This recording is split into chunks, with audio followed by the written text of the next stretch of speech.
ராணிப்பேட்டை மாவட்டம் பல்லூரில் 1500 ஆண்டுகள் பழமை வாய்ந்த வாராகி அம்மன் கோவில் உள்ளது. இங்கு வளர்பிறை வசந்த பஞ்சமியையொட்டி சிறப்பு பூஜைகள் நடைபெற்றன. திரளான பக்தர்கள் கலந்து கொண்டு அம்மனை வழிபட்டனர். அம்மனுக்கு சாத்துப்படி செய்த புடவைகள் ஏலம் விடப்பட்டது. பக்தர்கள் போட்டி போட்டுக்கொண்டு ஏலம் எடுத்தனர்.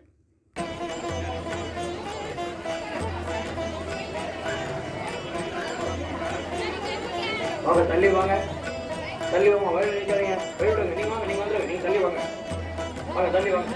வாங்க